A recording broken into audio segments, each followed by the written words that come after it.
Welcome to this week's edition of the Pete Mezzetti Show. I'm Pete Mezzetti. My guest this evening is Betsy Garrow, who's the Executive Director of C.O.S.T, which is the Connecticut Council of Governments.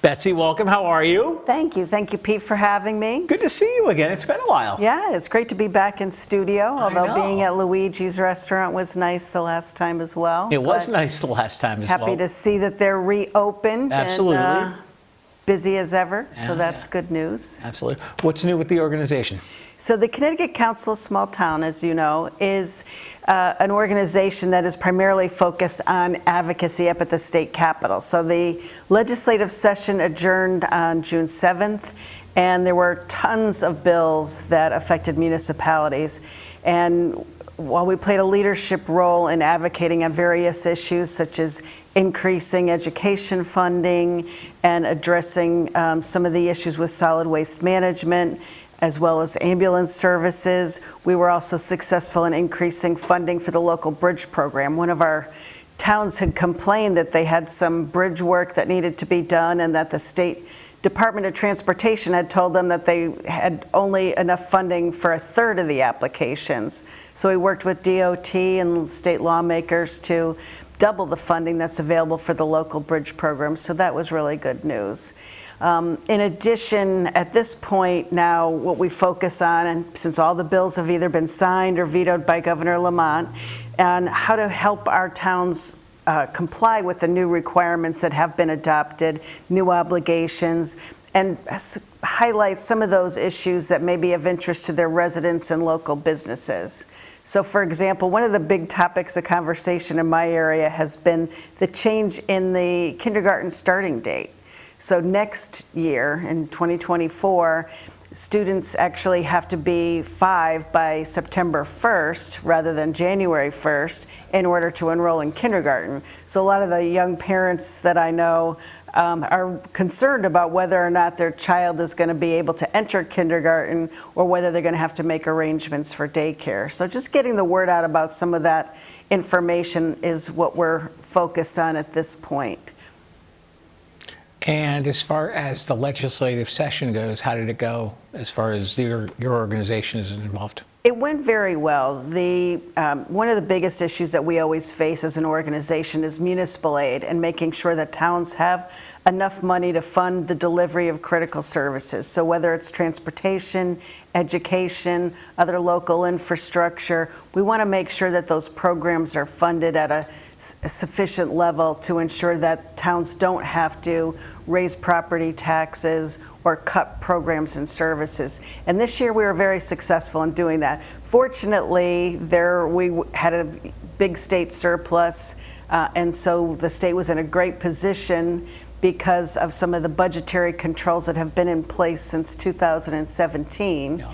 And that was helpful because it did allow the legislature to increase education funding.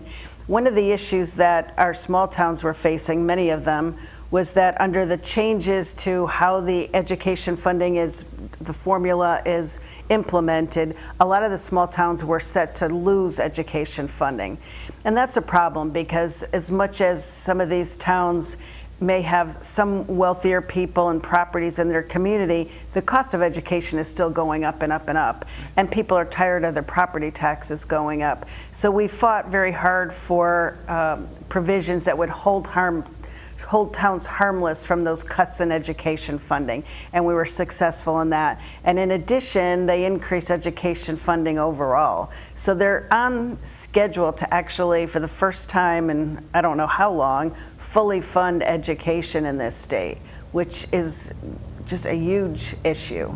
The next issue that we'd like to see the state grapple with in terms of education will be the special education funding. Mm-hmm. And that's something that, again, the costs are very unpredictable. The costs go up and up every year. Are there ways to regionalize those services to ensure that every student is getting the education and the quality of education that they deserve? And that we can do that in a very cost-efficient way. So that's some of the things, those are some of the things we'll be looking at. In addition, the legislature focused on solid waste management. Now, at the outset, we had the governor, we had legislative leaders saying solid waste management was one of the things that they wanted to address this year. And it was a bit disappointing because there just wasn't a lot of consensus in how to address that. So after they closed the Materials Innovation and Recycling Authority, MIRA, in Hartford, the towns that were members of MIRA, many of the towns in this area, ended up kind of being left hanging there as to what they're going to able to do. So a lot of that waste is now shipped out of state to out of state landfills. And there's a problem with that because it's not environmentally sound and it's not sustainable because we don't know how much longer those other states will accept that solid waste. So we need to do more. You may be hearing about in your area about efforts to increase food scrap diversion and making sure that people collect that food scrap. There's some pilot programs going on with schools and other institutions. And the state did also expand efforts to ensure that large institutions like colleges, prisons, hospitals, and nursing homes enter into a program to divert organic waste, food scraps from the waste stream. And that's really important because organic waste, food waste, weighs a lot. It's sometimes wet, and so you take that out, and it makes a big dent in the amount of waste that has to be managed elsewhere. Another bill that they adopted that C.O.S.T was strongly in support of is a bill that creates a stewardship program for tires. So in some communities, they were finding that tires were increasingly being discarded either along roadways or in waterways, and they create a lot of problems. You know, they're left there, they pool with water and create issues with mosquitoes and other insects. They're unsightly, and then the towns would end up having to go and pick up the discarded tires and remove them and figure out how to end up paying for their disposal. And that went up. The cost of that went up increasingly. So beginning in 2025, every tire that's sold in this state will have to be participating in a stewardship program where those tires will be discarded or reused properly. And I know, especially on the shoreline, the town I live in actually does a food scrap recycling program at the transfer station. Right, so you're going to hear about a lot more of those types of programs around this state, and that's good news. One of the issues that we had also wanted to support was trying to shore up the existing waste-to-energy facilities. So MIRA closed, we felt that that was unfortunate, but these other waste-to-energy facilities could expand capacity if they received additional funding, and we were successful in supporting additional mechanisms that provide funding to those facilities. But again, it's a very controversial issue, and it's one where every stakeholder has a different approach to how you handle it. But hopefully we can keep chipping away at it and continue to address it in the next legislative session. Now, as far as the waste side of things go, with the MIRA facility closed, obviously all the waste goes somewhere when it's picked up. It probably goes out of state, correct? Right. That waste is now being shipped out of state. Okay. And that's at considerable cost to the taxpayers. And so I think if you're taking waste to a transfer station or you have a private hauler, you're going to see increases in those costs. So it is something that Connecticut is struggling with. It's something that other states and countries continue to struggle with. One of the big controversies was whether they should create a stewardship program for packaging. So we're in a society now where people have packages delivered, but in addition to that, it's food packaging and other types of packaging that takes up a lot of room in the waste stream. And that was very controversial. Although it has been successful in Canada and some European countries, it hasn't been widely adopted in the state. And so I think there are the State Department of Energy and Environmental Protection and other stakeholders are going to continue to look at that and see whether they can make some inroads in developing a extended producer responsibility program for packaging. So we'll kind of wait and see on that particular issue. So So what we're trying to do, one of the other issues that passed, and you may have heard a lot about this, is early voting. Yes. So early in-person voting, I should clarify. And we're the 46th state to adopt early in-person voting. So this was something that you might recall was on the ballot as far as a constitutional amendment to allow early in-person voting. It overwhelmingly passed. And so the question this session wasn't, should we do early voting? It was how we implement it, because it had already passed as a part of the ballot. And so there were a lot of discussion about how many days should we allow early voting, what hours, how many staff people need to be there. So what the legislature settled on was 14 days. We feel like that's probably a little too long, particularly for our small towns. And that they need to be open each day of that 14-day period, even including weekends, except for holidays. And they also have to have extended hours on, I think it's the Tuesday and Thursday before the election. And this is going to apply to every a regular election, primary, and special election beginning in April of 2024. And towns are concerned. They're concerned about finding the staff and funding the staff to man these areas that have to be available for early in-person voting. Each town has to have at least one polling location. Many times now, when you go to the polls, it's either in a school or community center, and so there's some question as to really how many people are going to take advantage of it. What kind of space do you need? Do you need security? Sometimes at polls you need security so that when the election is over, you want to make sure that people leave in an orderly fashion. So there's a lot of questions. So C.O.S.T has reached out to the Secretary of State's office. They're developing guidance, and we're going to be coordinating a webinar with them to assist our towns and our registrars of voters and others about how to implement this. So there is a lot of experience. There are, as I mentioned, 45 other towns or states that have already implemented this, many of which have very small towns. So we want to take a look at that and see what their experience is. How many people have taken advantage of it? Is it just, one or two people, a handful of people a day, or do you really see a crush of people trying to take advantage of that? So that'll give us some idea as to how much funding we're going to need to implement it. The state only provided each town with a little over $10,000 to implement it, which isn't enough. Everyone agrees it isn't enough, but they've promised to revisit the issue next year. So we're paying close attention to that, waiting for that guidance document. Would you mind sticking around for another segment? Would you mind sticking around for another segment? Oh, sure. All right, we'll be right back. Community TV, your neighborhood TV. Publicly funded and a reliable partner for cable companies nationwide. It provides transparent coverage of local and state government, education, and public programming. A digital town green that can be watched anywhere, anytime, and on any device. Watch us on today's high-tech distribution methods.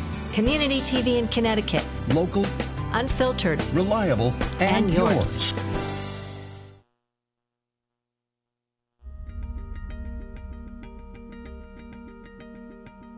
Smart TVs and streaming services have taken over the television industry. VSC TV is proud to announce our presence on Apple TV and Roku to make watching your favorite shows even easier. You can access this service by downloading the Cablecast ScreenWeave app. Then choose Valley Shore Community TV from the list of channels. Select VSC TV Live to watch our channel in full HD. Or pick a show from our on-demand video library.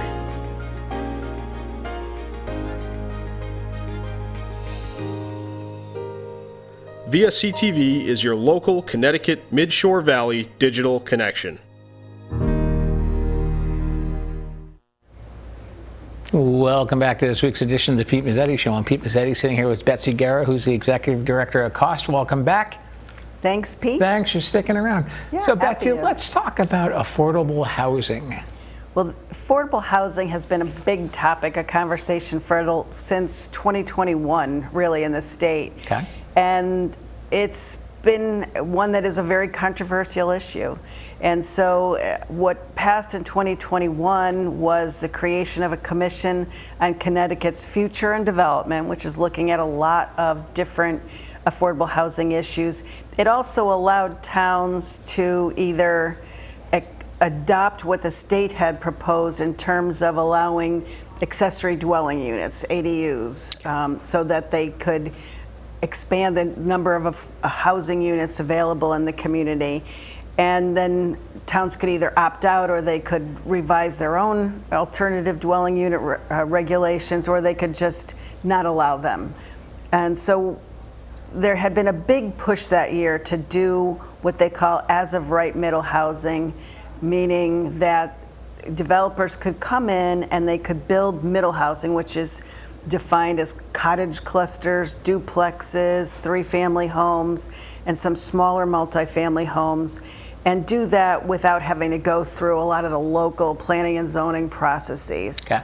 So there was a lot of controversy about that, and that did not pass. Since then, there has been a big focus. So last session, they were looking at it from many different angles. There was a group called Desegregate Connecticut that is looking at expanding transit-oriented development projects and ensuring that those projects include certain levels of housing density. So, you know, there's been a trend. You see that in Old Saybrook, Essex, and other communities where they're building more housing units near train stations and rapid bus terminals to provide more walkable, livable communities. So that's something that C.O.S.T has supported. We were concerned, however, that the housing densities that they wanted to see as part of that were too stringent. And if the town failed to adopt that, they wouldn't get any additional funding, not only for transit-oriented development, but they wouldn't get some discretionary funding for other projects like clean water projects. So we did have a lot of conversations with Desegregate Connecticut, and they started to address these things. Unfortunately, the legislative process doesn't necessarily lend itself to careful, deliberate discussions on things like that. And so nothing passed with respect to that this session. What did pass, however, was something that another housing advocacy group wanted, was something called fair share housing. And so what they had wanted was to ensure that the state develop a methodology for determining the affordable housing needs of a planning region, and then based on those housing needs, determine in each town the number of affordable housing units that that town needs to develop or support in order to meet their fair share housing goal. It ended up, we thought it was going to be dead. It didn't have a lot of support, but at the end of the session, there were a lot of conversations about what to do on affordable housing, and what ended up being passed was some legislation that directs the Office of Policy and Management to develop the methodology, and the methodology then has to go back to the legislature for its review and support to determine kind of how that's going to play out. So we were upset that the fair share housing methodology ended up being supported at the last minute in the legislative session.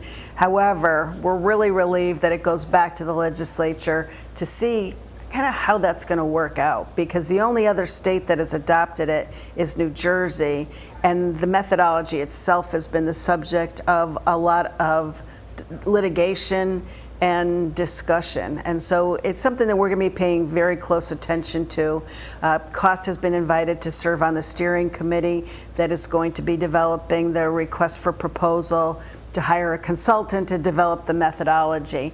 And it's just really going to be interesting, because one of the topics or concerns that is raised every time we talk about building more affordable housing is really whether or not towns have, particularly some of the smaller towns, have sufficient water and wastewater capacity to support high-density housing. And we have a lot of open space, greenways, forest land, and that's something that towns have been required to develop and support and preserve as part of their other efforts to address the need for open space and greenways and so forth. So the towns are really faced with a lot of competing demands. They also ended up adopting a bill that creates another task force. It's the Majority Leaders Roundtable on Affordable Housing, and they held their first meeting last month, and C.O.S.T is participating in that particular working group. But it's really interesting that that there's just a lot of more discussion about it, and at least they're starting to begin to understand that they need to get some baseline data as to what the wastewater capacity is in some of these communities before they dictate that you have to build so many units, because you're setting yourself up. I mean, in this area particularly, you have a lot of coastal resiliency issues. Towns have been struggling to address pollution control issues for years. You also have some of these communities that are in sewer avoidance areas that the Environmental Protection Agency has said, we don't want to build sewers here because of the concern that it's going to end up polluting the Long Island Sound and the tidal rivers in this area. So there has to be some balance and some recognition that you can't just move forward and mandate affordable housing without considering how it's going to impact the water and wastewater capacity, the aquifer protection areas, the wetlands. Those are important to preserve too. So it's trying to find that balance. I think that it's going to be the trick. Now, there are 169 towns in the state of Connecticut. How many of those are represented by your organization? C.O.S.T has between 115 and 118 member towns. It fluctuates every year. Many in this area, I can tell you that. And we want to make sure that we represent the interests of our municipalities. So on the affordable housing issue, which, as I mentioned, is just a very controversial issue, we are going to be soliciting feedback from our members, holding meetings, getting their input, so that when we testify on particular issues up at the Capitol, that we ensure that we are representing the interests of our members. And I do think we're also trying to strike a balance. We do know that there is a need for affordable housing in this state, and how can we promote affordable housing while still maintaining the balance with addressing some of those other issues. So it will be definitely a big topic of conversation in the next year, in the next legislative session, as well as the one beyond that. So how do you think we can promote affordable housing? Well, I'll tell you, it's tough. At the first meeting, a representative from the Connecticut Association of Realtors mentioned, she says, you know, the problem is there's nothing affordable about housing construction in Connecticut. You have the cost of labor, the cost of materials, the cost of regulatory compliance, and addressing water and sewer and wastewater issues and things of that nature. It's an expensive process. So how do you ensure that some units that are being developed are in fact affordable? And the bigger issue they have is that right now there's no housing inventory. So people, because of rising interest rates, are staying in their homes. They're not selling. They're not moving to a bigger home or a smaller home, depending on where they are. And so it's created this sort of stagnation, and people coming into the state are struggling to find places to live. You also have a situation where you have some more real estate investors coming in, and they're purchasing properties, and they're using them as short-term rentals. So they're taking them sort of off the table for housing markets. So it's unfortunate. And, you know, when I grew up and got out of college, there were a lot of 2- and 3-family, 4-family homes that you relied on to share an apartment with your friends, and it was affordable because you were sharing it. And unfortunately, I think because it's more costly now for property owners to maintain 2- and 3- and 4-family homes, that a lot of them are getting out of the market. They're selling because it's just a tough way to make a living nowadays. There were a lot of pressure on landlords at the legislative process they were faced with moratoriums on tenant evictions and things like that.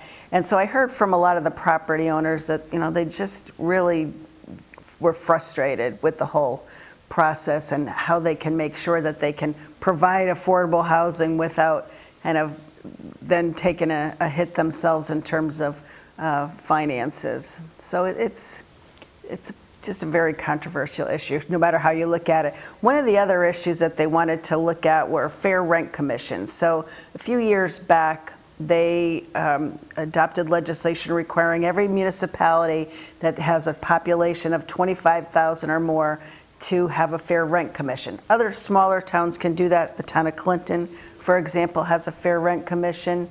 But this year they actually wanted to lower that number, bring it down to 5,000 or 10,000, depending on the bill.